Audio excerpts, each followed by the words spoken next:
చెప్పాలి కదా మనం ఇట్లా చేద్దాం సార్ అనేది. ఏం జరిగింది? ప్రస్తుతం ఏంటంటే తిట్టుకోవడానికి ఒక ప్లాట్ఫామ్ తప్పించి తిట్టుకోవడానికి కూడా కాదు, తిట్టడానికి ఒక ప్లాట్ఫామ్ తప్పించి ప్రాక్టికల్గా ఫైనల్గా సొల్యూషన్ ఏంటి అంటే రాష్ట్రం అద్భుతంగా ప్రగతి పదంలో ప్రయాణిస్తుంది, ప్రజలందరూ సంతోషంతో ఉన్నారు, సుఖ సంతోషాలతో 2047 దాకా బతుకుతారు, వాళ్ళందరూ బ్రతుకుతే నాది బాధ్యత, లేకపోతే కనుక మధ్యలో ఎవరైనా వస్తే కనుక వాళ్ళ తప్పు అనేటటువంటి రూట్లో సాగింది. అక్కడ మహిళల భద్రత, స్టీల్ ప్లాంట్ ప్రైవేటీకరణ, దీని విషయంలో కొంచెం వాడివేయడం జరిగింది మండలిలో.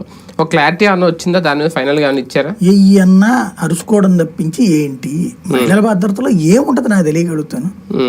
ఒకడు మందు కొట్టేసి అమ్మాయి మీద పడుతున్నాడు, లేదా అదేదో మరీ దారుణం ఏంటి ఫ్రెండ్ అంట లవ్ అంట ఆ సెక్స్ చేస్తాడట, ఆ వీడియో తీస్తాడట, నా ఫ్రెండ్స్ అందరితో నువ్వు పడుకో అంటాడంట. ఏంది అది? ఆ వ్యవస్థ ఏంది? ఎక్కడికి పోతున్నాం మనం? ఇంకొక రేపు అట్లాగే జరిగినాయి. ఇందులో మహిళల భద్రతకి సంబంధించి ఎవరన్నా చంద్రబాబుని తప్పు అంటావా, జగన్ని తప్పు అంటావా? ఆ ఆడపిల్లలకి ఏం నేర్పుతున్నాం, అబ్బాయిలకి ఏం నేర్పుతున్నాం? ఇది.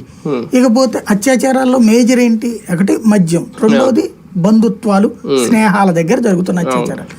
దీనికి చైతన్యపరచాలి అన్నది ఆ బిల్లులో ఏమైనా ఉందా? చర్చలో ఏమైనా ఉందా?